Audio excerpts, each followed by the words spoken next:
It's time to talk sports. It's Hacksaw's Headlines, a panorama of the world of sports, stories, comments, and opinions. Touchdown, San Diego! Now, here's iconic sports talk show host Lee Hacksaw Hamilton and co-host John Riley. Who wants to talk sports? We do. It's a Thursday afternoon as we head towards the great sports weekend. Good afternoon, everyone. This is Lee Hacksaw Hamilton from our studios in San Diego with my co-host John Riley. You can't believe it. It's 116 degrees outside in San Diego in my driveway. We are inside. We got a lot of hot topics on the table to talk about. John, we're not talking politics. We're not going to talk weather. How are you? I'm doing well. This is a great time of the year with the trade deadline approaching for Major League Baseball. Football's getting started. I mean, Hacksaw's Headlines is loaded today. We have got a ton of topics on the table. Before we start, John, when we're done with our live stream today, we're going to open up the Fans Forum segment for everybody that views us on our weekly podcast. How can those on live stream join and be part of what we're doing? Yeah, so you can get involved in Fans Forum. Just type in your comment or question for Hacksaw in the live chat on Facebook or on YouTube. We'll get you involved. We always have like a ton of people. And our last podcast, it was really loaded. Hard to fit everybody in. Question.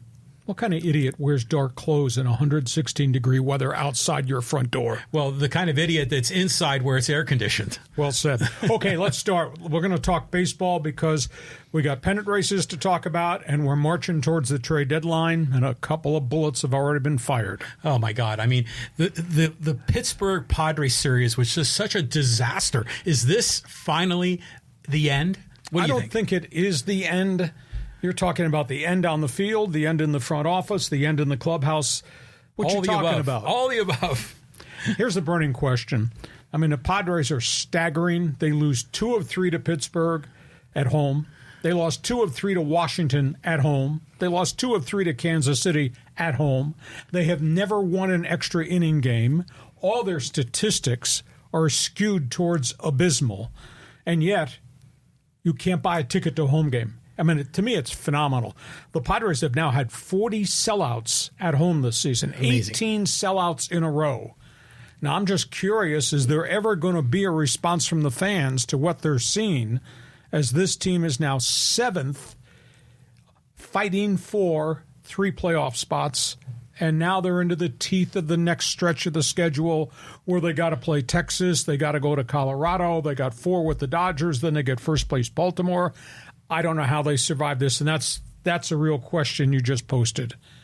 With the fans continuing to pour into PETCO Park, is it really a vote of confidence to A.J. Preller? How come there has not been a revolt from the fans over what we're seeing on the field? Very briefly, you're accepting the product on the field. That is stunning to me. I look at the players. I've listened to these players. It's like these players, John, have emotionally now caved in.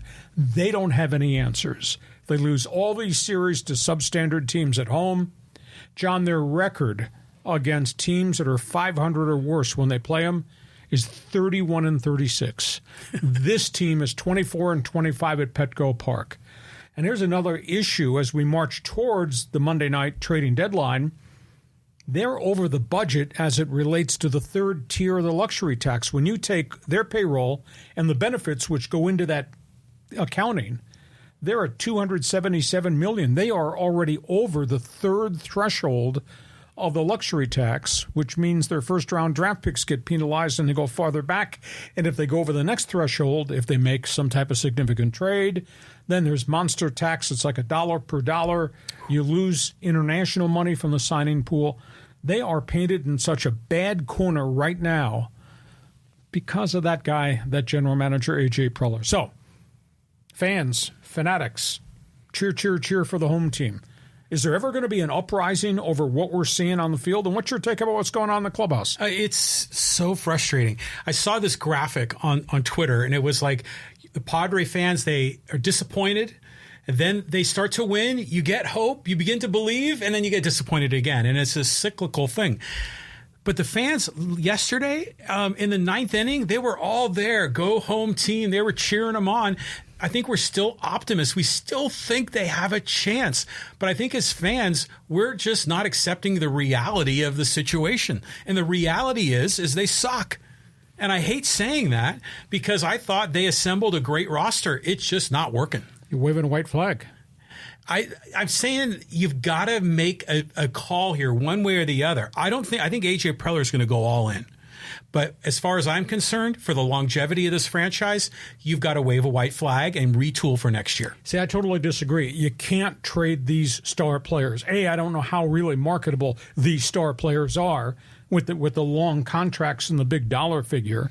You trade anybody between now and Monday night at midnight, that's a terrible sign to the fans who've supported you so from a record-setting standpoint with season ticket sales and 40 sellouts already. I just don't know that you can do that.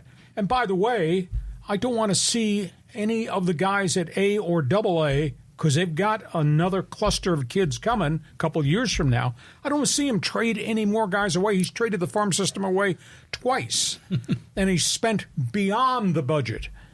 And where are they? They're 7th of the teams fighting for the 3 playoff spots, and they're a long distance back from making it. But I just can't see them busting this thing up. I think maybe you address the shortcomings, and there obviously are in the offseason, but how do you address it when your top 4 guys, and then you add in what the top pitchers are getting, are making such a phenomenal amount of money? I'm not calling for anybody's head, but somewhere along the line, there's got to be some accountability here. You know, before we get to the offseason as to who's to blame for the shame of what this is. And part of it's in the clubhouse, part of it might be in the dugout with the manager.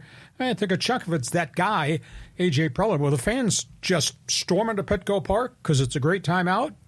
That's a vote of confidence to Preller. Nobody's holding him accountable for anything. How can that be? It's amazing because I think we all have the faith. We all are glass half full.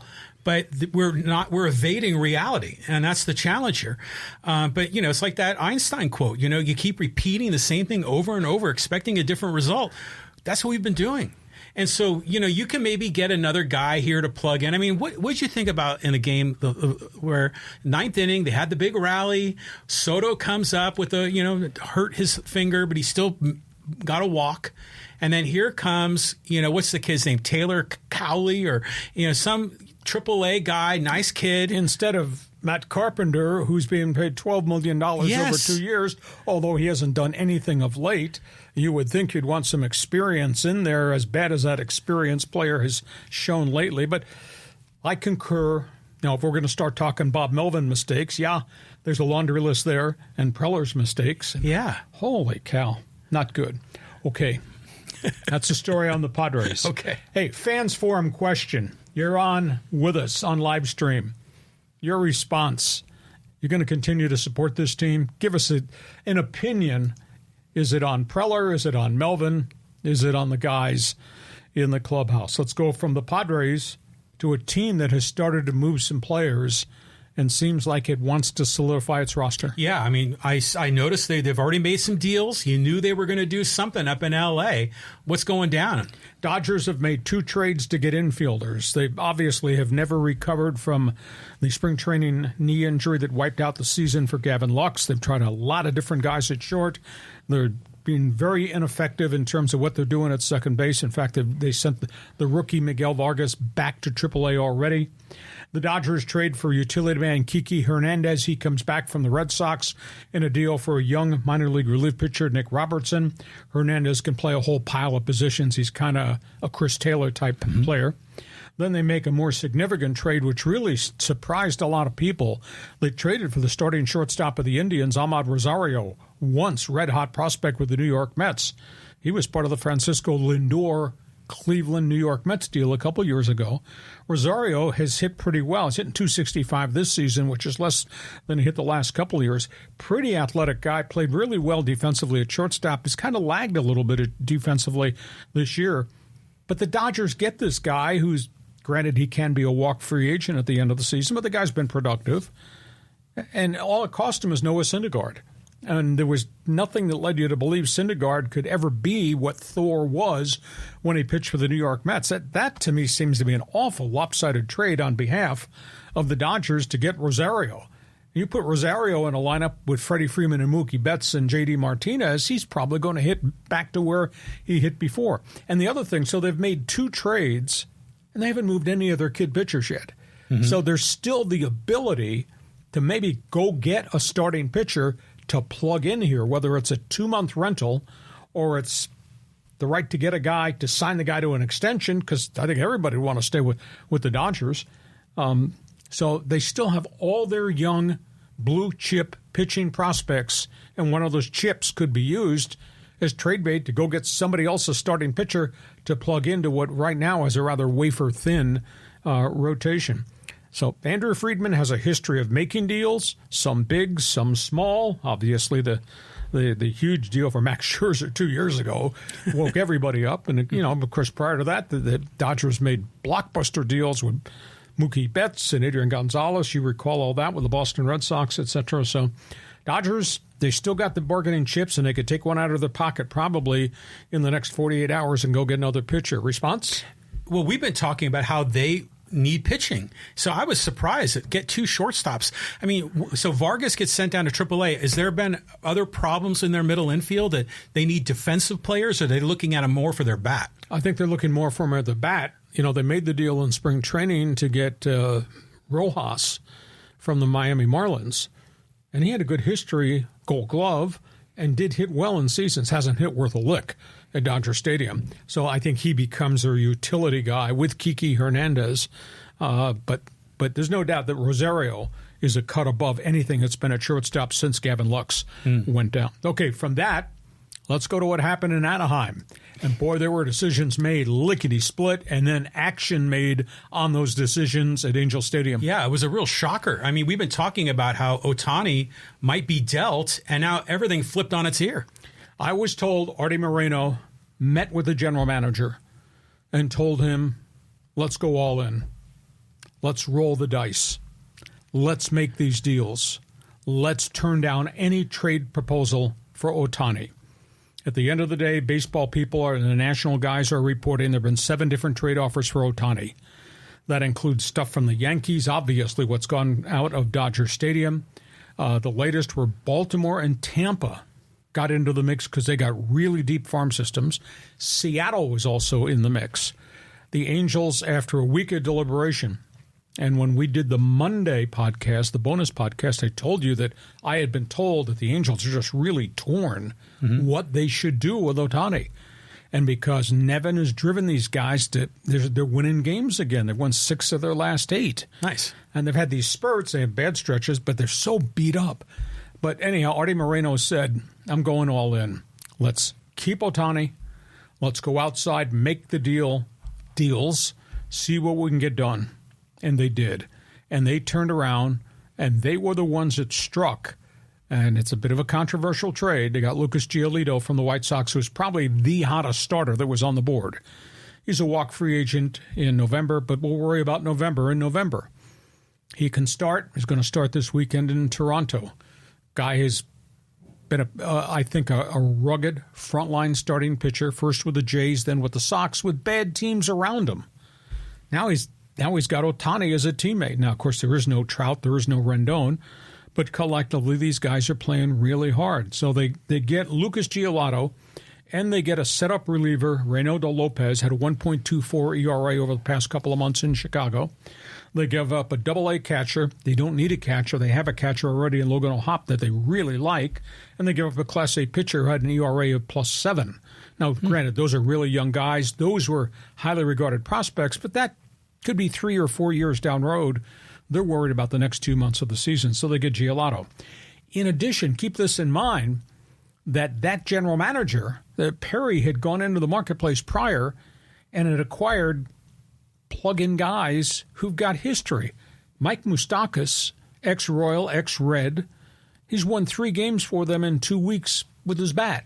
Nice. And they, he's the same guy that made the deal to get the leadoff hitter. Look where Mickey Moniak is and what he's become playing center field for the Halos. Nobody could have expected that. I've been told that they're still talking about pitching. They're talking to Washington about third baseman Jeimer Candelario, who's a walk free agent, hitting .255 with some power. Talking to the White Sox about setup reliever Joe Kelly, now that they got Giolito. So, I mean, to me, it's absolutely amazing how aggressive the Angels become once the owner decided, I'm all in, we're going to keep Ohtani, and we'll try to sign Ohtani at the end of the season. And by the way, let's see if we can get to the playoffs and play games in October. So that's where are the Halos. Reaction? It sounds like the Padres. I mean, they're in both cases, both teams have all these big contracts that everyone expected them to win. The owner can't hit the reverse button and undo everything he's done because it would be a terrible PR move for the fans. And so I think the owner of the Angels, Darty Moreno, and probably the owner of the Padres, Peter Seidler, they've got to just put all their chips on the table. It's interesting. The only difference is the Halos have been wrecked by injuries. Mm-hmm. You lose Mike Trout for 8 weeks again, fluke injury with a wrist. Rendon can't stay on the field. 3 injuries this season, 5 injuries in the last 2 years. That looks like a bad investment, but who saw that coming? The guy was a workhorse when he played third base for the Washington Nationals. So the Angels have committed to keep Ohtani, and now we'll see if they can chase down. They're only 4 games out of the wild card spot. They were winning both games of their doubleheader today in Detroit, and then they'll go face the Blue Jays, which that's a series that carries a lot of importance because you don't want to come out of there with a losing streak. And they get a couple wins at Skydome at Rogers Place, then they might be back in the wild card playoff race with Ohtani and now with Giolito to go with Ohtani in the rotation. And with Mike Trout coming back at some point. Well, that's 8 weeks, though. But he's already been on the disabled list for, 3 or 4, hasn't he? Yeah. So he's potentially going to come back around September 1st, maybe early September. But imagine if the stars align like that, and all of a sudden Trout can carry them into the playoffs. I mean, it's got a Disney-esque possibility here. You're playing fan again, aren't you? Yes, Fanatical. Okay, let's move on. Talk about the business side of baseball because this story's got some unique hooks to it. Yeah, I saw he got the contract extension, but we're all asking, what has he really done for baseball? Oh, ye of little faith. Rob Manfred gets a 4-year contract extension that goes through 2029. He replaced a very unpopular Bud Selig. He, of course, had been in the commissioner's office, comes from a labor relations background, had a long working relationship with the Players Association. There's been a lot of peace in Major League Baseball in terms of collective bargaining agreements. So what has he accomplished? I'll run through the list that just came off the top of my head. Labor peace with Tony Clark for the most part. Everybody is making money in baseball. The creative rule changes. I think generally everybody across the board, John, is of the opinion that everything they did, pitch clock, etc., has really helped baseball. TV ratings are up. Attendance is up a good 4 to 8%. Most of these markets. A lot of people think that's got to do with pace of play, etc. The banning of the shift, more offense back in baseball. He streamlined the minor leagues, which was a very controversial move 2 years ago, when they folded about 40 lower minor league teams, including a couple of leagues. And what they did as a trade-off is they ordered Major League Baseball teams to better compensate all their minor league players. And this past season is the first season these pay raises for all these guys, whether you're a Class A Dubuque or you're AA San Antonio or you're AAA or you're at the Rookie League complex, everybody got a pay bump. Nice. In addition, all major league teams have to pay for quality housing. We're not going through a scenario where the stories were broke last year that there were 7 Caribbean players on one minor league team sharing a 1-bedroom apartment and sleeping on the floors and on the couches and sleeping bags. Jeez. I mean, it was a terrible indictment of baseball's behind-the-curtain operations of minor league baseball. So Manfred has kind of driven that through with Tony Clark alongside as his right-hand man to get this done. And baseball's revenue, when Bud Selig left, it was $4 million a year. Nowhere near what the NFL is. Under Manfred, with all the creative stuff, their gross revenue is now $11 billion. So from 4 to 11. 4-11. Wow. That's like 3 times almost. It's almost equal to the National Football League. And then in addition, Manfred and his people taking a hit with what happened with Diamond Sports and Bally Sports, creatively came up with a template and a formula. If this happens, if the regional sports networks go down and they're falling like dominoes, this is what we're going to do to integrate. He's come up with the idea of Team 30, the streaming service. Not everybody's bought into it yet, but they've already bailed out the Padres. They've bailed out Arizona. They're going to probably take over 3 to 4 more teams end of season or in the off season. So what he's done is he's now developed a new template for what streaming on TV will be. And, of course, they've expanded the game globally, not just in Mexico City or not just in Japan. Padres are going to Seoul, South Korea. We had what happened in London, England, which was a raging success. So under Manfred's leadership, they've really made a lot of progress in the business issues of the game, in addition to the rule changes, which I think across the board most people like. Yeah, I like the rule changes as well. They got a few bugs to work out, but overall good. But in the end, right, money talks. Right? BS walks, money talks. And if he's gone from $4 billion to $11 billion in revenue, I mean, that's well worth an extension. But you're a baseball historian, and there's been a lot of very famous commissioners of baseball. How do you think Manfred ranks? Is he have the same kind of presence of a Bowie Kuhn or, Kennesaw Mountain Landis? How would you put it? You're going back 1,000 years, but I think each era has had struggles. We had the era where Donald Fair led the Union, and that was outright war, including you're not going to drug test my players and invade their policy while guys are doing cocaine and Barry Bonds and those guys are doing steroids. Prior to that, we had the wars over, what do you mean you're going to have a union represent the players? That's never been like that. We can't have that. And that was during the Marvin Miller era, the Bowie Kuhn era. We've had bad owners, a.k.a. Charlie Finley, amongst many others. I think each commissioner has had a different set of circumstances to deal with. I might add that Manfred had to deal with the COVID crisis in the 60-game baseball season, and how do we do that? And they had to shut down minor league baseball because of the fear of spread, and they came in with such a structure that safeguarded the players, although it was really hard for the players and their families.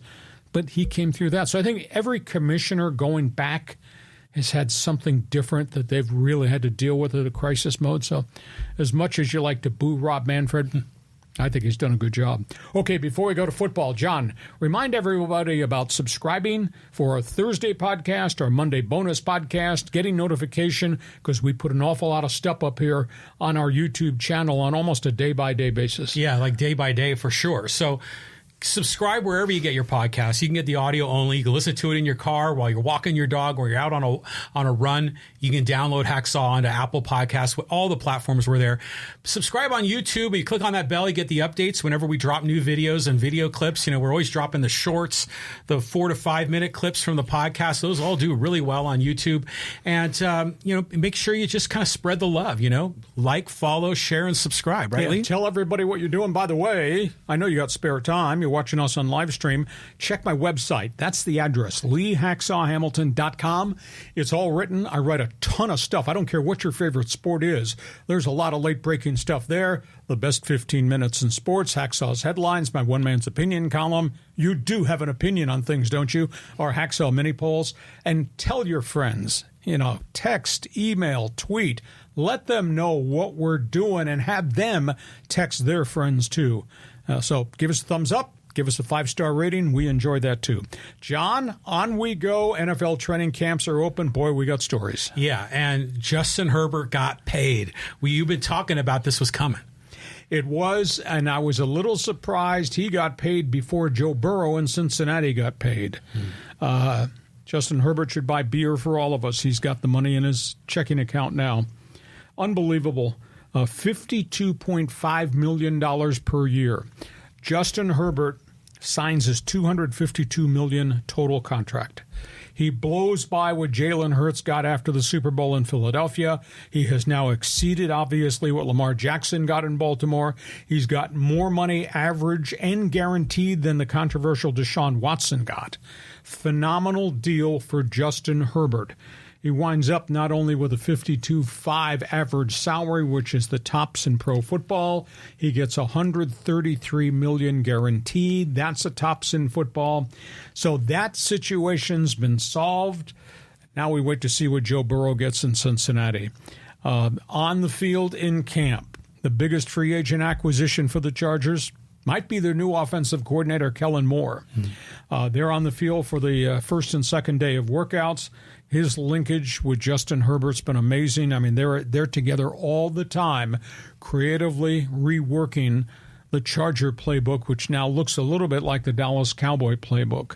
I tend to think that the Bolts under Herbert, with the running back Eckler, with the 4 to 5 wide receivers and the tight ends and all those studs in the offensive line, this is the best offense the Chargers have had since Rivers, Tomlinson, and Gates when they went to the AFC Championship game.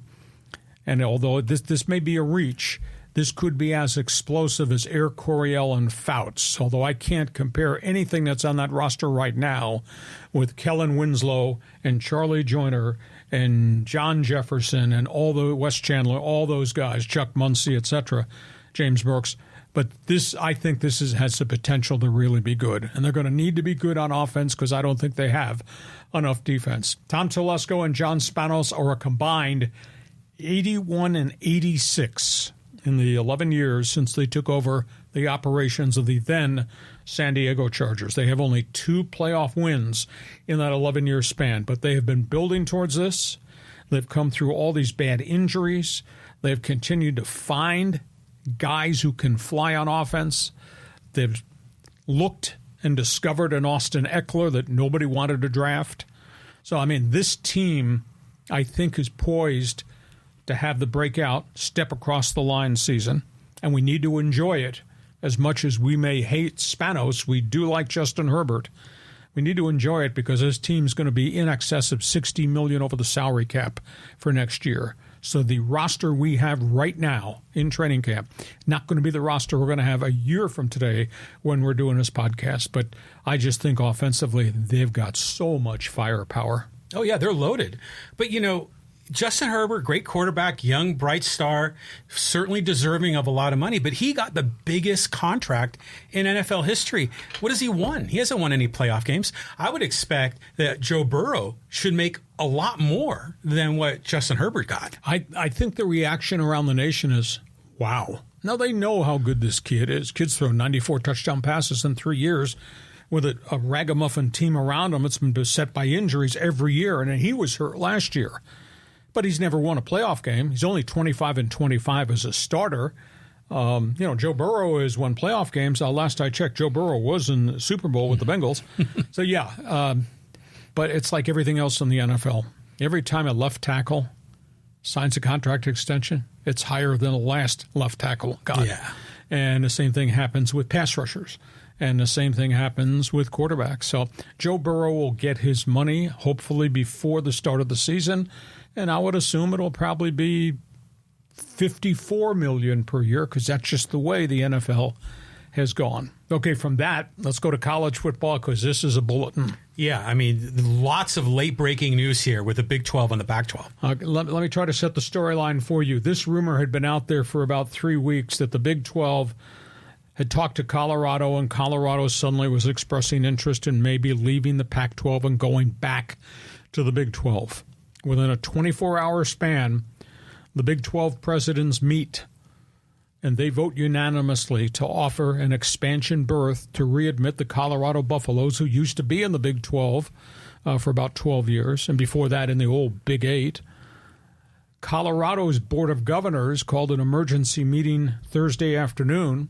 We're led to believe they are signing off on making application to go to the Big 12, and the Pac-12 CEOs, which is the presidents, and all the athletic directors on Thursday afternoon were in a day-long Zoom call to try to determine what is next. And the only words that were given to some national media guys about the Pac-12 is, quote, they're looking to trade up to replace Colorado. Okay, so there's a whole bunch of things that are in play here. How does the defection of a bad Colorado team impact the new TV deal the Pac-12 is supposedly about to sign? I don't think it impacts it very much. Colorado has had 2 winning seasons in 11 years since they came to the Pac. No bowl games. Mm-hmm. Yeah, there's a lot of excitement about Coach Prime, Neon Deion Sanders. But at the end of the day, Colorado doesn't move the needle for anybody. There's probably still going to be a bottom feeder for a couple of years. So is it catastrophic for the Pac-12 to lose them? I don't think so. In Colorado, people in Boulder are going crazy. I messaged one of the beat writers that covers CU for the Denver papers. They're going crazy. Well, last I checked, Big 12 is not what it used to be. Mm-hmm. There is no Nebraska to have a hated rivalry. By the way, Oklahoma and Texas out this year. The end of this year going to SEC. So, if you're excited in the Big 12, you're going to play BYU and Iowa State. So I don't know. People in Boulder at Folsom Field are going crazy, mostly because of Neon Deion coming on board as head coach. But it's not what it used to be. So it's a blow. Now, here's the sidebar piece of the story. San Diego State just looks like it just is screwed in this whole storyline. It is. Now that they've put out this oil fire created by the President de la Torre and the Mountain West Commissioner, and everybody's singing, is it Kumbaya? Is that what you sing outside by the fire pit? Everybody in the Mountain West San Diego State singing Kumbaya. Aztecs can't leave. If they leave now, based on the agreement they just reached last week, John, it's $34 million exit fee, and they already said we can't do that. So they are screwed for 2 years. They can't leave the Mountain West. If this had happened a week and a half ago, maybe it could have happened. Maybe, when I heard the word trade up from somebody that covers the Pac-12, I thought to myself, what does that mean? Trade up. Trade up SMU? Trade up Dallas TV market? Now, I know trade up might mean San Diego market, but the Aztecs are locked in. They can't go anywhere. So San Diego State is screwed for 2 years. And there's really nobody else out there off the top of my head that I could think you could go steal. You can't steal TCU, which is a really good program. BYU is going in the front door of the Big 12, so they're no longer available. I would have thought maybe once upon a time that name, that brand carried some cachet. So I would think if the Pac, now it's the Pac-9 going forward, they're going to trade up, then maybe it's SMU, it's a Dallas market, and geez, San Diego State's get screwed. We were just thinking that the Pac-10, the 10 remaining, were all together, and they were going to sign this deal. And now Colorado is bailed out. Do you think this is going to start to erode, and we're going to start to see other programs leave the Pac-12? Well, people are of the opinion now that it's going to be down to 9. What's to prevent the Big Ten from calling Oregon and Washington and say, deliver us your Ducks football program and the Huskies a year from now?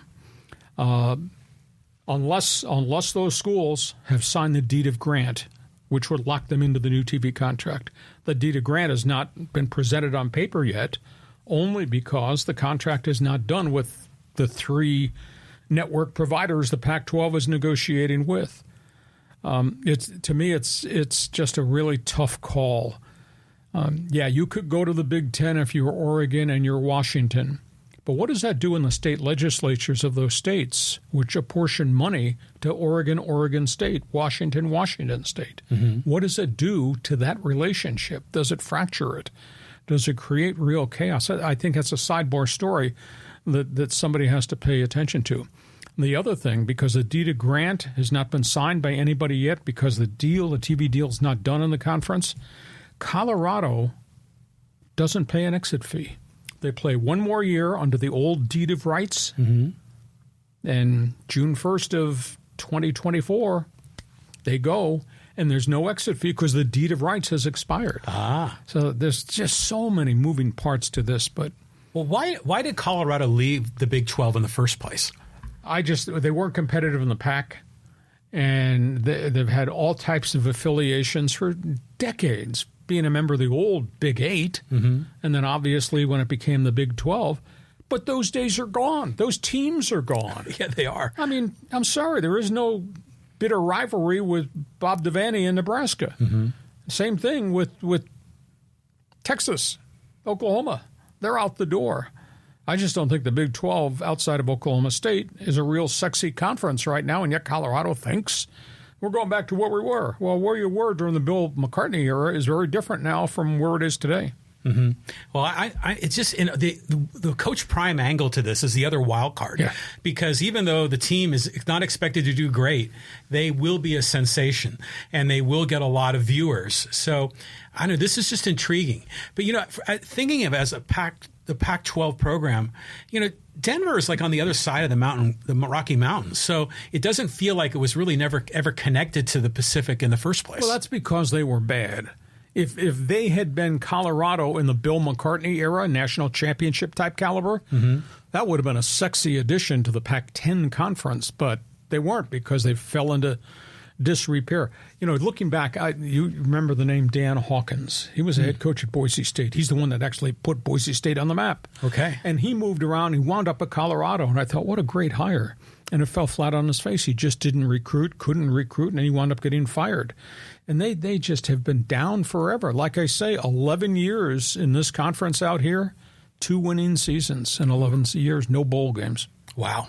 Well, the changing of the guard here, and it seems like it's quicksand and everything is just moving so fast. Yeah, the land under our feet is really shifting in college football, and I feel awful for San Diego State because there was potential that they could be an add-on, even though I don't think they bring a lot to the table outside of Brian Dutcher's basketball program. But now they're locked in. They can't get out because of that dollar figure that have to pay us an exit fee. Speaking of San Diego State, let's talk about that. Yeah, I mean, camp has been kind of rolling here for the Aztecs. Season starts against your Ohio, with the Bearcats, right? Bobcats. The Bobcats. Cincinnati Bearcats. I get those two mixed up. And it's not the Ohio State. I did say Ohio State. I said Ohio University, right? I just want to correct you. Okay. Anyhow, Aztecs' first workouts on Friday. They've come through what I think has been a pretty good spring. Brady Hoke, I spent a chunk of the morning with him at his preseason press conference. I think it's the biggest challenge he's ever had since he came here from Ball State. Brady came here his first year. They won 4 games, and it was a massive rebuild. But he put a good coaching staff together along with Rocky Long as defensive coordinator. And then Brady left, went to Michigan. Rocky took over, continued. I think it's the biggest challenge he's ever faced. Last year was a disaster. Injuries at quarterback, inefficiency at a very young offensive line, fired the offensive coordinator in midseason. Quarterbacks transferring out, just a raging controversy, the Ariza situation, and then he blew out coaches at the end of the year on top of it. His biggest issue is to fix the quarterback scenario. He went through 5 quarterbacks. It's a weird mix. He's got Jalen Maiden, the Mississippi State transfer, who's back as a 6th-year guy. First year, he will actually be the true starter. Maiden has spent every minute, every hour of the offseason since early spring with the new offensive coordinator, Ryan Lindley, record-setting Aztec quarterback, good guy. Lindley coached for Mike Leach, Mississippi State, coached in the NFL, Cleveland Browns. The guy has just consumed data. I think he's a great college quarterback. I think he's a bright light assistant coach. And then Brady Hoke said it's Ryan Lindley's offense. He is going to do what he wants to do, and he's going to feed the talent the right plays that plays to their strength. In other words, they're not going to ask Maiden to do things that Maiden can't do consistently. They got the weird part of the quarterback equation is they got Maiden, who started half of last season. It's the only time he started in college ball, really. Didn't play much at Mississippi State. And he was pretty competitive. 3 touchdowns, did turn the damn ball over. Ran the ball, though, because he's big and physical. They got Maiden as a starter. Their 4 backups are 18 or 19 and have hardly taken a snap in anger in college football. Ooh. If anything happens to Maiden, it's going to be hard because the next one up is Kyle Crum, and he played briefly, and he had a shoulder separation. And then after that, nobody's really played. So that's a bit of a gamble that they didn't try to go into the transfer portal and find a 1-year rental. But They had such a bad experience with Braxton Burmeister last year from Virginia Tech. So it'll be maiden show, Lindley calling the plays. They've got 4 deep at running back with experience. I think they're going to be explosive, and they've got young guys that have been recruited, the Lucky Suttons of the world, high school kids from here that are waiting their opportunity. They're going to run a lot of Utah's offense, which is mean they're going to pound the ball, and they're going to go to double tight ends, and they're going to throw to those tight ends. That's what Utah does, and Utah has been pretty doggone good. Last time I checked, they beat the crap out of USC last season. So they're going to run a Utah-type offense. But the biggest challenge is not just the quarterback for Brady Hoke. He's got to replace 3 offensive line starters. He's got to replace all 3 of his defensive linemen. And what has Aztec football been known for in recent times under Hoke, under Rocky Long? Toughest cement defense. And that unique configuration of how he lays out the defense. So they've got a massive challenge there to replace the guys in the trenches on both sides of the line of scrimmage. They got a really good defensive end in Garrett Fountain, who's grown into being a big football player. He'll be a defensive end. They lined up, and in the transfer portal, they got the star linebacker from New Mexico, Cody Moon. This guy is everywhere. I think he's one of the most active linebackers I've seen in a long time at San Diego State. They got a TCU transfer cornerback, J.D. Coffey, who I think is going to wind up being a starter. I think their back 7 is strong. But they're going to need to have all this come together because their home schedule, John, is so cool. It's UCLA, it's Boise, it's Fresno, it's Nevada. All the enemy are coming in here to play at Snapdragon Stadium. But you know what's the weirdest thing to me? The weirdest vibe is, and I think Brady Hook's done a good job when he first came in the front door here from Ball State, even though he left after 2 years to go to Michigan. He's 38-26 with 2 bowl wins. It doesn't feel like it's a successful program. Maybe it's the crap of what's happened the last 2 years. It's just taking the edge off the program. And the fact that community, after the opening game lost to Arizona last year in the brutal heat, that the football fans, the alumni, never came back. I mean, they had to struggle to get 17,000 in their shiny new 35,000-seat stadium. It's just a weird vibe. Despite the success that Hoke has had, it's just no energy, no spark. No conversation. I find it really, really strange. Go ahead. I threw a lot of stuff at you. Well, it's really weird because they played for 2 years in L.A. And with limited people in the stands, and I think usually only a couple of thousand people in that soccer stadium. So we've been sort of disconnected from the program. Now, granted, our expectations started to rise throughout the last decade. But I look at Jalen Maiden. What a great story that was last year. Yep. I mean, just kid, never really had his shot. He comes in. But still, you could see why he never really got his shot. Because he wasn't the cannon arm. He wasn't super accurate. But he kind of made it work and had some dazzling plays. So hopefully, all that work with Ryan Lindley pays off and he takes another step forward. But, I've been following the recruiting, and some of those young QBs, they look interesting when they're being recruited, but we saw them on the field last year and they just look so small. And they're overwhelmed. Yes. So they've got a lot of work to do. I'm hoping that last year was a piece of crap season. I am hoping that last year was a one-off because that's not Brady Hoke football. And I'm hoping they can bounce back and with a 1-year rental with Jalen Maiden in his final year. They could be really competitive, but boy, he's got to replace so much in the offensive front and so much in the defensive front because all those guys have graduated. Okay, from Aztec football, let's go to this other story. It's not gotten a lot of traction, but it's going to get a lot of traction. What's going on in Washington, D.C.? Yeah, it was interesting. You brought up some of these senators that are involved in you said no politics when we started, but here we go. But the NIL deal, transfer portal, they're chiming in, huh? Joe Manchin of West Virginia, Tommy Tuberville, the former college coach who's now a state congressman in Alabama and Mississippi, they have come up with a proposal that they are making to grant the NCAA antitrust exemption first, which would allow the NCAA to control sport completely. The antitrust exemption would then lead to a template to restructure everything that's wrong with college football. And what's wrong? Left hand says the NIL. The right hand says the transfer portal. That with the antitrust exemption, if this gets approved in Congress, there would be a template of how the NCAA will operate.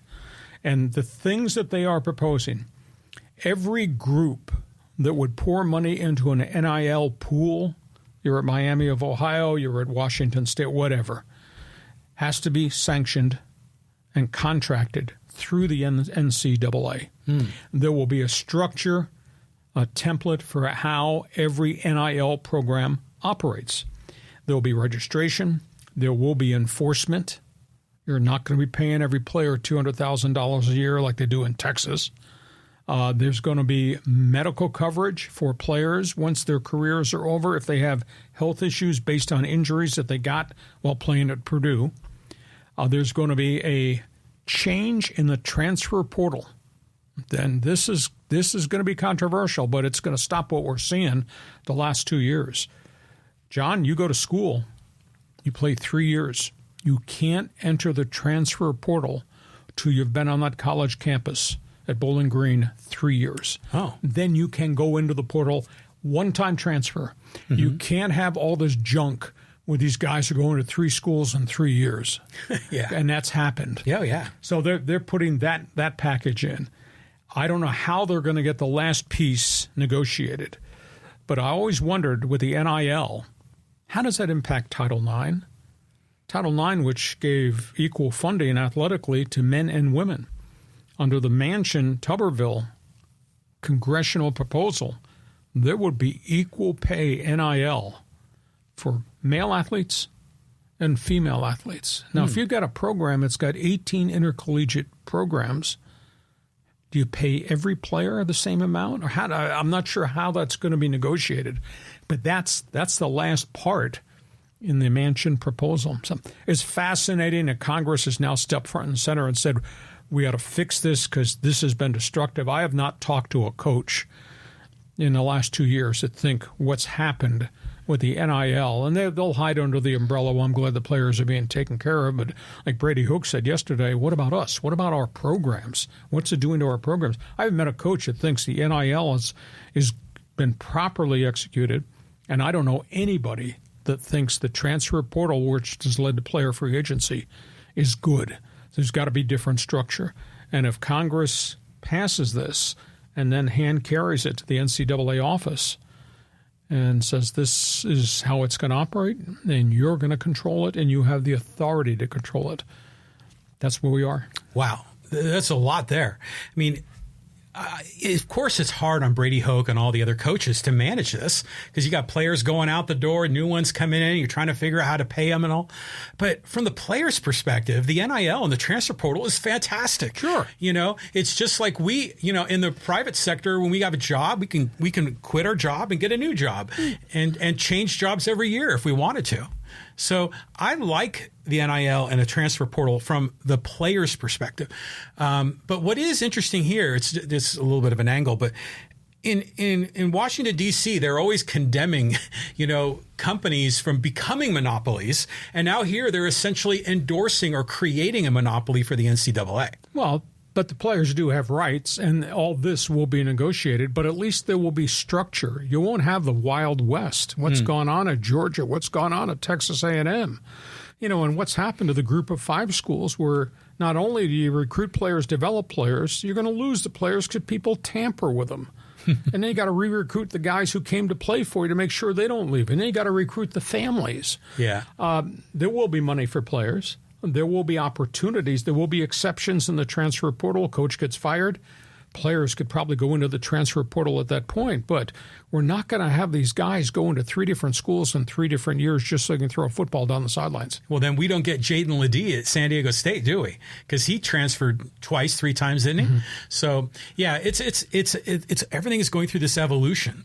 And what's funny is like we look at baseball and how powerful the players' union is and how it went from owners having such massive control to now the players having control. Well, what they're talking about the NCAA is the opposite direction. Mm-hmm. They're taking power away from the players and giving it more to the coaches and administrators. They're giving it structure. Okay. Players are going to be allowed to transfer. There will be an NIL pool, but it won't be to the craziness that's gone on in the Southeastern Conference. Okay. That's where we are. Okay, before we talk basketball, let's just remind everybody what's going to happen at the end. We're looking for somebody to come sit here on the chair on the right-hand side of me who wants to join us in Fans Forum and explain to everybody on live stream how they get access to Fans Forum. All right. Well, you can get involved. I mean, like I can see some names here: John and Chris and Rome and Ryan and Willie are all in the online here in the Fans Forum. If you got a question or a comment for Hacksaw, just drop it in the live chat on Facebook or YouTube, and we'll get you involved here when we get finished with Hacksaw's headlines. Okay, we move on. Let's talk basketball because I got two scary stories here. Yeah, I mean this is we've been seeing a lot of this in the news with Bronnie and the tragedy that he just had. Two storylines. LeBron James' son is now back home. Was released from Cedars-Sinai Hospital at midday. Is back home resting, continuing therapy. They are continuing to do workups after he had the cardiac incident on the floor about 9:15 on Monday morning at USC in an off-season summer workout. They've indicated they've been very close-mouthed with what's gone on there. They indicated he never lost consciousness when he went down. It was a, quote, cardiac issue. They're continuing the workups right now after a wide variety of tests over about a 2.5-day period, and they have yet to determine exactly what happened. Was it a cardiac heartbeat issue? In other words, was there an arrhythmia? You know, when this first happened, a whole bunch of things flashed into my mind. Did he have a heart attack? Is it just an arrhythmia thing? Was it just dehydration because these guys play and work so hard in the hard weather they're experiencing? Or does he have an enlarged heart? Because athletes do have those, and those are real serious situations. Said he did not have a heart attack. He did not have blockage. It might have been an electrical current situation. My biggest flashback was the minute I heard about him in the morning, and it was like 9:20 when the story broke. I said, my God, I hope this isn't Len Bias. I hope it's not Reggie Lewis. I hope it's not Hank Gathers. Now, each of those young men who died, Bias was the number one pick of the Boston Celtics. Each of them had different heart issues. Bias was a cocaine-induced heart attack. Reggie Lewis had a heart valve issue. Gathers had, I believe it was an enlarged heart scenario. But with modern-day medicine, they can treat certain types of heart things, you know, even if it might involve a pacemaker. He's so young. But at this point, they have not detailed at all except that he's in stable condition. He did not have any setbacks once he was transported to the hospital. He was in ICU for a very short period of time, which meant he was pretty stabilized immediately when he got to the hospital. And how about the USC trainers? A year ago this time in the offseason, they had a 6'11 center who went down with a heart issue, and they saved his life on the floor. And I think that training that the USC doctors and trainers had dealing with the player a year ago this summer helped that kid deal with what that kid had to deal with. Yeah. I mean, it is special how the SC staff essentially saved his life. Yes. Because, they said there was not enough oxygen going to the brain, and he could have been a vegetable. It was like the Buffalo Bills trainers. They saved Damar Hamlin's life right on national TV for everybody to see. Amazing. I mean, just think how far we've come in sports medicine over the decades. And, guys either with elbow surgeries or knees, or in this case, heart or concussion. So we're making progress. But this was a shocker. I mean, everyone thought of Bronnie as this, just like his father, this invincible stud basketball player. And he goes down. So, I mean, obviously, we're concerned about him and his family, but I wonder if he's ever going to play again. Well, if it's a minor arrhythmia thing, I think that can be treated. But I think it's too early to theorize he's done or when's he coming back. Let them figure out what happened electrically to his heartbeat, and then they'll come up with a plan there. So that's a big story in college basketball. The other one is what's happened in the WNBA, and this is really ugly. And, of course, we have talked extensively about players and athletes and problems off the floor, and whether it's DUI or it's guns or it's auto accidents or domestic abuse. Las Vegas Aces, WNBA's elite team, have expelled their starting guard. She's gone from the program, Raquan Williams. She was arrested 9 counts of domestic abuse in her apartment with her live-in other woman, included strangulation and beating. Man. 5 felonies. This is really serious stuff. And now we find out that Williams had been arrested in 2018 for a domestic violence case with another woman that was her, quote, significant other. This is really bad. I mean, when you think about strangulation, attempting to take somebody's life, that's really serious stuff. So just a shocker, the story in the WNBA. Yeah, I mean, you don't normally think of this, especially in women's sports, you know. So, yeah, tragic case. I don't know what else you could really say about this. I've never heard woman-on-woman violence. Never. And I mean, I understand women have relationships with other women and they are married to other women. And I understand the whole gay community, but I've never crossed paths in covering sports where there's been a female-on-female violent incident. Yeah, it's crazy. You know, but let's take a step back and just remove the gender part of it. Just in general, you know, there's just a lot of people that are overly stressed in life. They've got a lot of mental health issues, and people are reacting in terrible ways. This is like another example, but here it is with a WNBA star player.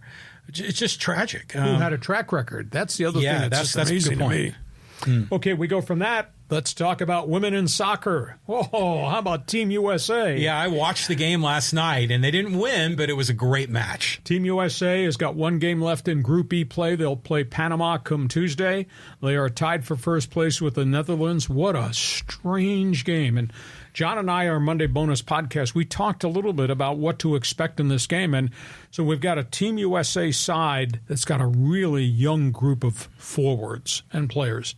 And you got Netherlands, which is big and is physical. And I thought somewhere along the game, the will of Team USA's teenagers was really going to be tested because they were going to get marked, they were going to get kicked, they were going to get fouled, they were going to get knocked down. Team USA dominated for the first 16 minutes. Bunch of scoring chances. And their speed, there was such a difference in their speed to what the Dutch women had. And then all of a sudden, the Dutch women just started to bang bodies, knock people down. They won every 50-50 ball. They took over midfield. And all of a sudden, Team USA was on its back heels.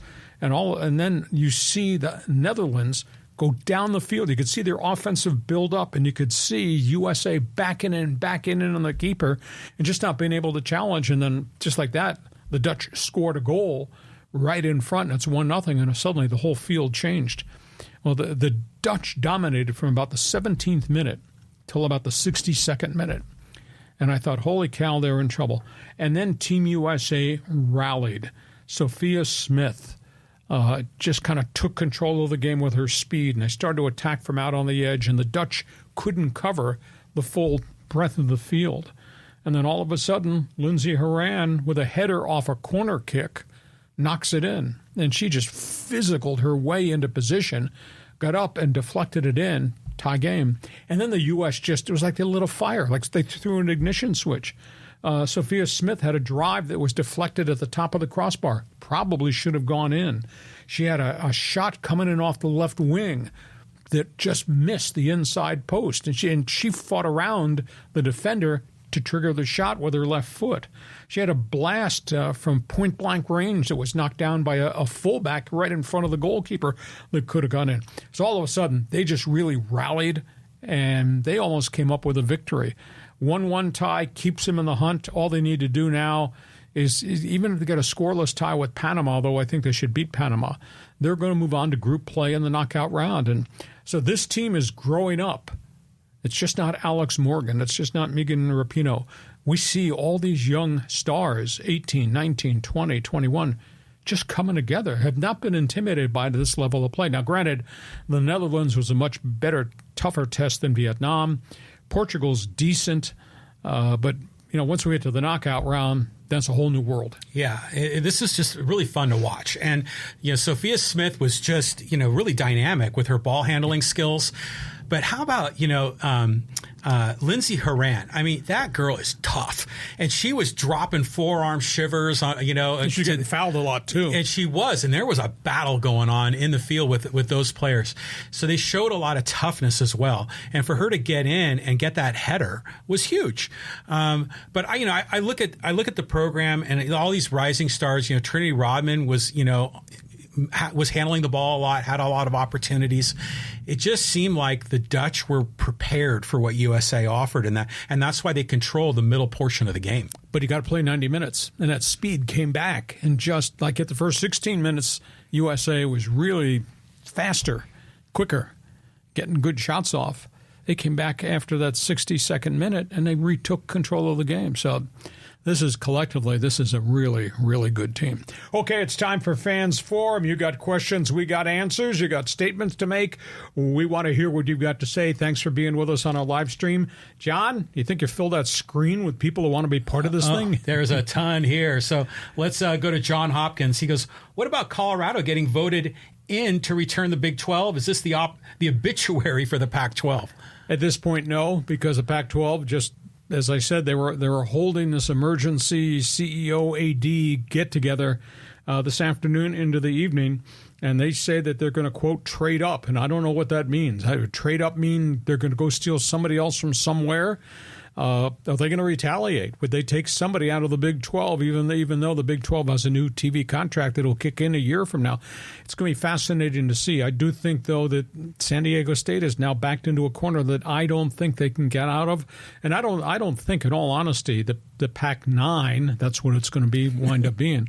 I don't think the Pac-9 is going to fold because I still think West Coast football will carry a lot of credibility because there's a lot of players out here that want to play for the schools on the West Coast. Yeah. I mean, it'll be interesting to see if the Pac-12 invites more of the Mountain West teams in, like UNLV or Fresno or Boise.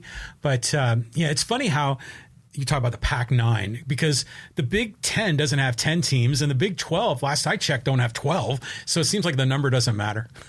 I don't know. We'll find out in the next 24 to 48 hours what's the next move.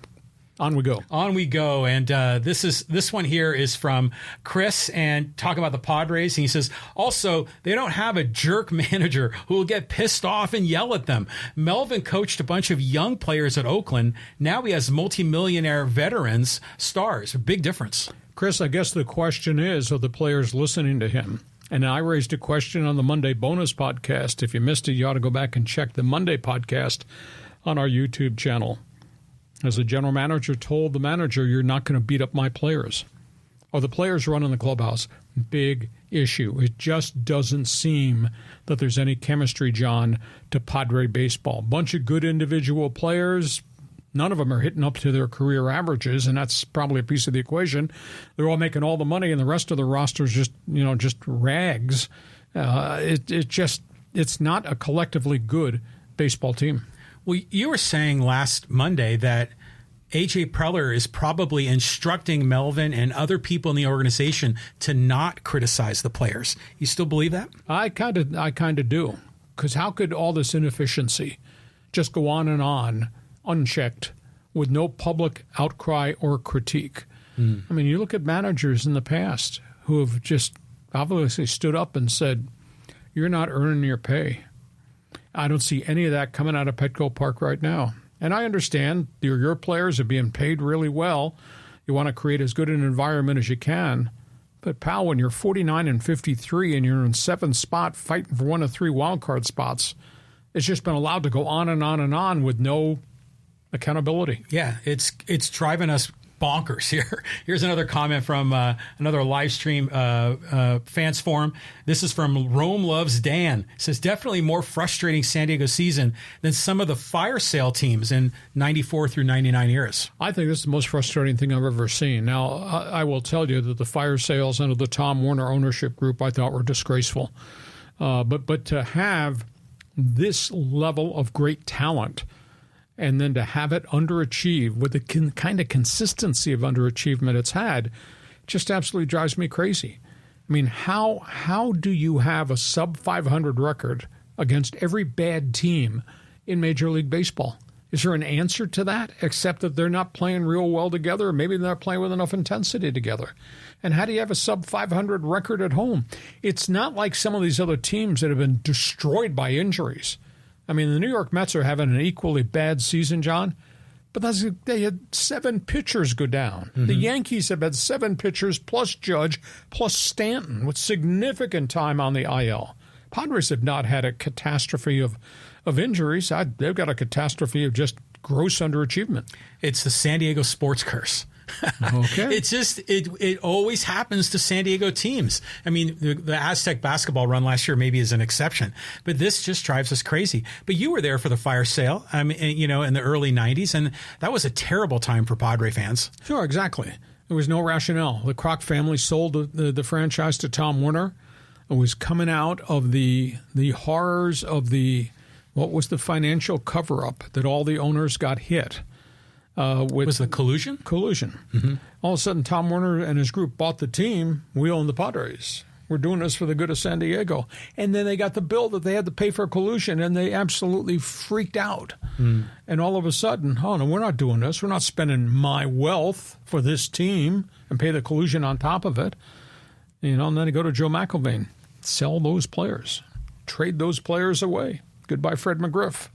And Gary Sheffield, and all those other guys that they got rid of. Boy, if I made a laundry list now of the guys who were part of that fire sale, you'd be pretty upset. But this to me is as disappointing as anything I could have ever imagined. And I projected, dumbass that I am, fan, I projected them to win 100 games. Yeah. When we were doing our podcast and spring training preview, I said 162. That's what the record was.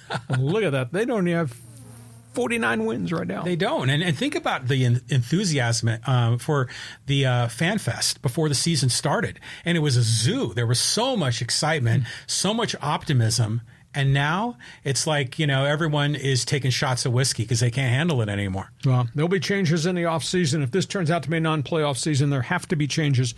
There will be changes on the roster. Will there be a change in the dugout? Will there be a change in the GM's office? Only time will tell. Go ahead. Next question. Okay, here's from Ryan Kennedy. He says, who do you think is the worst commissioner in the history of Major League Baseball, the NBA, NHL, and the NFL? Wow. That's a really tough question. Pete Rozelle was just an absolute marketing wizard. There's no doubt that what he did on behalf of the NFL to grow the pie was absolutely phenomenal.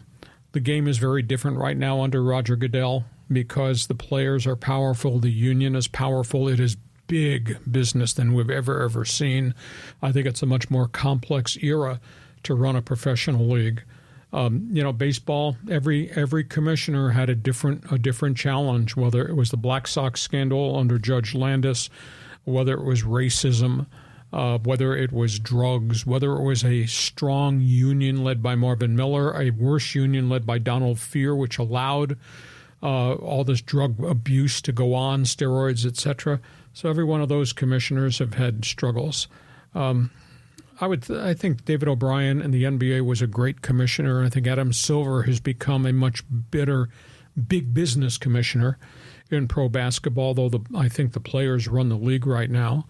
NHL went through a really, really bad time. Not so much with Clarence Campbell, which was a mom-and-pop operation in hockey in the old original six, but I think what's transpired in hockey, the John Ziegler era was very controversial, and there was some corruption in there, and that was a real bad look for the league. Gary Bettman's not a popular commissioner, but he's gotten the National Hockey League to expand. They're in a lot of Sunbelt markets. They've survived COVID. They've survived a lot of economic trauma in the NHL. It's become a global game. I mean, there are as many great Euros and players from abroad as there are now being developed in Canada. So as unhappy as fans might be with Bettman because he's a U.S. guy, not a Canadian, I think Gary Bettman's done a really good job. So I think it's such a hard job because the unions are so powerful, and now there's so much money involved. I don't know. Does that answer the question? You tell me. Yeah, and it's hard because at different times in U.S. history, there's different things going on. I mean, because there have been league commissioners back when the leagues were not integrated, and so they were preventing blacks and other, Hispanics, other minorities from participating. But I don't know, for me, in modern day, I just remember that all-star game. Bud Selig is the commissioner, and they were running out of pitchers, and they were in extra innings, and he just stood there, and he went like this with his hands. He says, oh, I guess we're just going to have to call it a tie. Yeah. And I just thought that was so weak. Yeah, well, of course, Rob Manfred, who just got the extension, a year ago, made some offhanded comment, well, the World Series trophy, it's just a piece of metal. That infuriated a few people along the way, too. On we go. Next question. Okay, this is a good one here, too. This is from Chris. He says, Lee, do you remember your Andre Coleman 98-yard kickoff return call on the radio? All-time excellent radio call on that play with the passion in your voice on that play in the Super Bowl.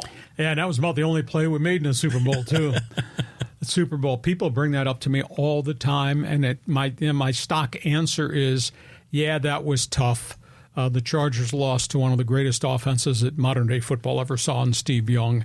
And the Andre Coleman play, we were running uphill all night. We got in such a big hole. It was 14-0 after 6 plays, and we just never, ever got back in the game. And San Francisco was a great team. But my stock answer is, yeah, the Super Bowl, that was hard. But the journey for the Chargers to get to the Super Bowl and what it meant to our community, galvanizing the team's support, that to me is the greatest memory, because I can close my eyes and I can tell you certain events and certain games that just changed the whole concept of the season. And when you think about that, and then I think about where we are today, that we don't have our team, and that family, the Spanos family, took our team after 55 years of loyalty. There are things I can't say on this podcast that I wish I could say on this podcast, except this. At the end of the day, I hope Justin Herbert goes 17-0 as Charger quarterback. And at the end of the day, I hope Dean Spanos goes 0-17 as the owner of the Chargers franchise. Yeah, I mean, that's a good call right there. But in your career as a sports broadcaster, I'd have to imagine broadcasting a Super Bowl has got to be one of the highlights. Oh, yeah, I was so overwhelmed with the week and the event. We worked so hard. We took our entire radio station. We did all of our talk shows from Fort Lauderdale. I mean, it was just a really cool experience. But I just remember when they played the national anthem, I just kind of peeked out of the press box on the radio row, and I just had so many people. And, I mean, there were signs everywhere, neon everywhere, and displays everywhere. I thought, my God, how are these players going to concentrate with all the hoopla that was part of the event? And we didn't. Steve Young, 3 plays, touchdown pass. 3 plays, touchdown pass. Jim Laslovic turned to me and shook his head and said, Lee, they've run 6 plays and we're down 14-0, a long night. Oh, and it turned out to be. But, yeah, the event was big. I did a Rose Bowl game. I did Arizona State, Michigan, when I was doing the Sun Devils, and I was just overwhelmed with the enormity of being in Pasadena with, at that point, I think it was 103,000 fans. It was so big. It was so cool. Yeah, I mean, what a thrill. I mean, to be the announcer there. I mean, on the radio, and we still hear the highlights. Oh, they're all over the place. Yeah, you go on YouTube, you always get to catch more Hacksaw. If you're a Charger fan on live stream, if you just go on and write YouTube, Chargers Road to the Super Bowl, 1995. It will take you to a package of stuff that I did for NFL Films that's really cool. I've only looked at it maybe twice since that point in time, but it's up there on the YouTube channel. Just write Chargers Road to the Super Bowl. You'll get a kick out of it because it encompasses a whole bunch of the things that we're talking about, including the big game day at AFC win against Pittsburgh. Nice. Well, let's get some more social media guys involved here, too. There's still so much going on. Here's another comment about the Padres. This is from Dan's Jr. He says, these bastards can't even go 2 games without losing the next. They got no fight, no spirit. They just don't care. They are not interested, it seems. Can I sign that memo? It's just a big issue. I just don't know how collectively these guys could be so inefficient. If these guys were just hitting back to their career averages, this team would be fighting for first place. And instead, every one of those guys is having a substandard season. And then you add in the horrors of what's gone on with Jake Cronenworth and all the guys that are hitting 218 and lower. It's like half the roster. And you're wasting so many good pitching starts, quality starts. And obviously, Josh Hader is electric coming out of the bullpen when he has to save a game, but how many games has he not been able to save? Yeah, well, Seth Lugo pitched a heck of a game yesterday, and he ended up getting the loss. I mean, it's just tragic. So you just wonder, you looked at that lineup, they only had one run going into the ninth inning against the Pirates. It's like a AAA team. So it's just so discouraging. It may be the toughest season as a fan for the Padres. Yeah, I don't know what it's going to be like when we get to the finish line, but I'm just waiting to see if this community is going to rise up in arms because of what this team does. If this team does not get to postseason play, and boy, they got such a pothole bunker hill to climb out of. They do. Yeah, I think we're all hoping for a miracle. Here's a comment. This is actually interesting from one of the polls you ran talking about the Pac-12 and if Arizona State might leave. And this comment was from Hushpook. He says, Colorado bolting has to negatively impact what figures to be an already paltry media package for the Pac-12. It's probably going to be less than $20 million per year now. Oh, you're guesstimating. You have no idea. I mean, the reality is you've still got the LA market. You've got the great success the Oregon Ducks have had. You got Washington and what Washington has had. New coach coming in at Stanford. You got the Arizona schools with new leadership there, and when they've been good, they draw phenomenal crowds and pretty good TV ratings. So you can't, don't pull $20 million out of the sky and say, well, that's going to be the fee. We don't know that. Now, it's going to be less maybe than $40 million if there's no Colorado. But who knows, quote, we're going to trade up. I don't know what that means. Maybe it means SMU and maybe it means the Dallas TV market. But we'll just wait and see. No more doom and gloom until we actually know these specifics. Well, you got a lot of pushback from social media commenters. I just want to throw one more on the table, on this particular issue. This is from Rivaled Media Athletics. He says, not sure who his insider sources are, but it sounds like the Pac-12 spin. The media market is not willing to pay $50 million per school for a regional, unpassionate fan base with limited time slots. That's $1 billion deal per year. Understand that ESPN, Fox, and CBS, all the major media networks, are cutting down cost, trying to survive. Traditional media is changing. It has changed. Landscape has changed. You're totally correct there. However, there are new TV vendors out there that seem to be diving into this. And I keep hearing through the grapevine ESPN and Disney have some relationship that they're going to develop, and that then you add in streaming, which will be part of this equation. And now all of a sudden, Nexstar and CW's network want to be players in the world of sports, and that's a new avenue that would come front and center and throw some money on the table. So right now it's just too hard to judge until we see what George Kliavkoff comes up with in terms of the structure of the deal and the dollar value in the deal. Then you can make a judgment. This conference is in a world of hurt, or this conference is buying time, or is this conference going to raid somebody else somewhere? Who knows at this point in time? But, I was told at one point as the Pac-10 that the number could be more than the Big 12 number, which is 37 mil. I was told 40 mil.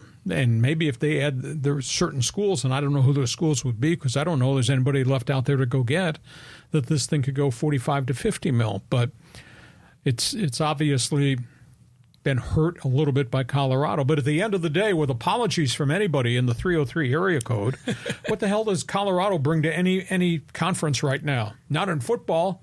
No, not in basketball. So why are we freaking out that CU is left? Well, the Aztecs have a better profile than the Buffaloes do. Yeah, right now. But, of course, they haven't played in the conference. Right. Well, talking about trading up, are there any other independent programs? I mean, because Notre Dame is already now affiliated with, what is it, the ACC? Well, they've got an intangible work deal with the ACC. Is Notre Dame trading up? Nah. Geographically, that makes no sense. Gonzaga? But that's only basketball. Well, that doesn't mean anything. Yeah, but that's still something. Yeah, unless I don't know how this would work. They offer, I brought this up about a month ago and got shouted down. Unless you just offer Gonzaga basketball membership and San Diego State a basketball membership. Now that changes the whole Pac-12 membership structure. It doesn't solve your football issue, but sure as hell does in basketball. Oh, yeah, for sure. That'd be really interesting. Yeah, but I shouldn't be reaching that far. I'll hurt my shoulder again. Okay, a couple more here before we wrap it up. Okay, this is actually a pretty good one here. This is talking about Dan Snyder and the whole mess in Washington. And this is actually some back and forth in the social media from Edward and John. And Edward said, I hope the new owner names them the Washington Redskins. And John said, Magic Johnson has already dropped a hint about that. Well, so has Josh Harris, but he says there's other things that we have to deal with first that are more important than the team colors or the team nickname. So, I mean, if they're going to consider something beyond the Washington Commanders, it's probably going to be at least 2 years out. I'll apologize in advance. I don't pay much attention to anything Magic Johnson says.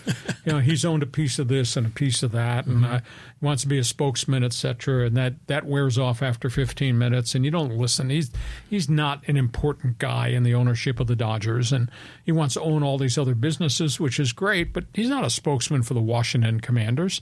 Hell, I close my eyes to see Magic, the great player. I close my eyes to see Magic, an utter failure as a coach of the Lakers. That for me that was the end of Magic. Yeah. Magic. Yeah. I'm sorry. I don't pay any attention to what he has to say. And it's weird because he didn't do well in management with the Lakers to the point he got pushed aside. And we just saw Michael Jordan, after all the years of failure in Carolina with the Charlotte Hornets, Charlotte Bobcats, he just sold.